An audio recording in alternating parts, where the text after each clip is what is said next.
Hi, I'm Brandon Chapman, Pullman City Council, Ward 3, doing this video to, engage in social distancing. First off, go Cougs. I'm devastated that Coug baseball has been canceled and that my son's Pullman High School baseball is either canceled or severely delayed. Looks like it may end up having a high probability of being canceled the way things are going. So, life is not the same. There's no question all of this is the right thing to do right now, though. There are some really good explanations out there about how pandemics spread. The more we learn, the more we realize that we can't just do business as usual. So speak of business. We do not want our local economy to tank. It's already going to be down. I know of restaurants that have closed. I know of other businesses whose revenues are way down, and the workers at these establishments they're suffering. Being smart and thoughtful is not the same as panicking, though. We should not panic.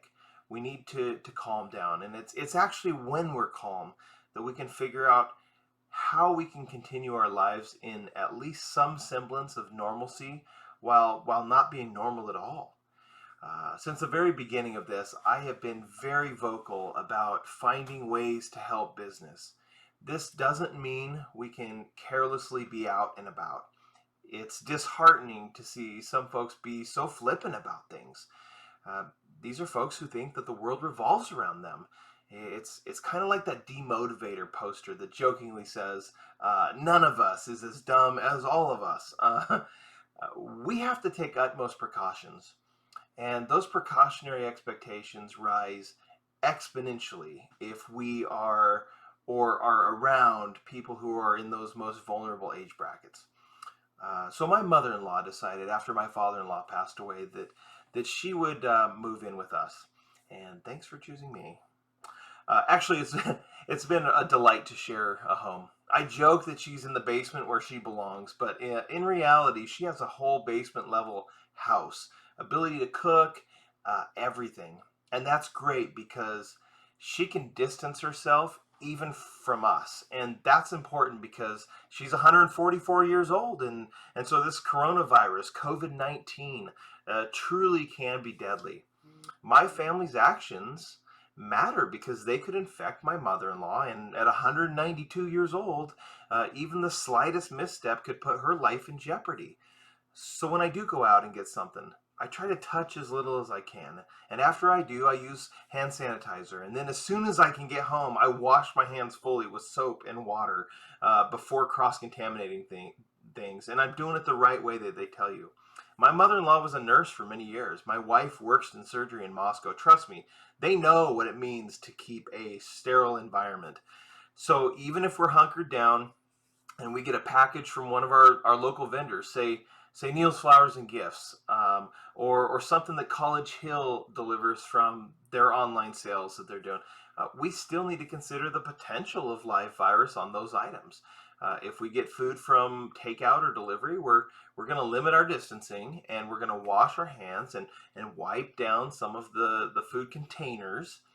Now, a lot of infectious disease specialists have said that the risk of contracting the virus from takeout is extraordinarily small. The virus doesn't appear to thrive on organic surfaces like food or even paper surfaces necessarily. But a recent study in the New England Journal of Medicine, the New England Journal of Medicine said that coronavirus, this disease survived for up to 2 or 3 days on plastic and stainless steel and up to a day on cardboard.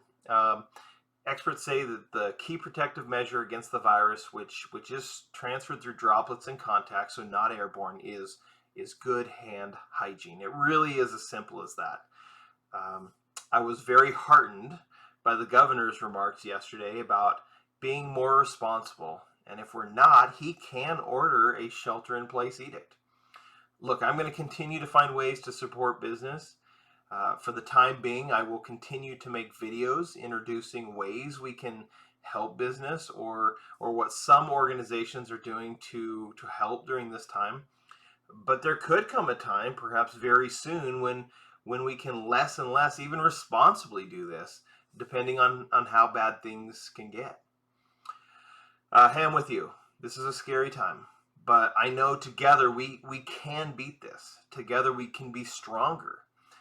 As a family, we're trying to find things we can do to keep the kids occupied. This is not a unique challenge that we're undergoing. You feel it. While there are some online resources, limiting their screen time is still important. My wife and I can point out that back when we were growing up, we used to play outside for hours and hours at a time. The kids point out that they're not living in the olden days, right? They don't want to push a handcart across the plains like their grandma who's 204 years old. But we, like you, do the best we can. So tonight we're going to build a fire and do s'mores. We're going to take a walk while maintaining that social distancing. I hope you can reach out to someone while still distancing and let them know that you are thinking about them and that you care about them. In the meantime, I'm thinking of you. I appreciate you. I love you. I'm proud that most people in Pullman seem to be taking this very seriously. Thank you so much. Thanks for hearing me out. You make me extremely Pullman proud.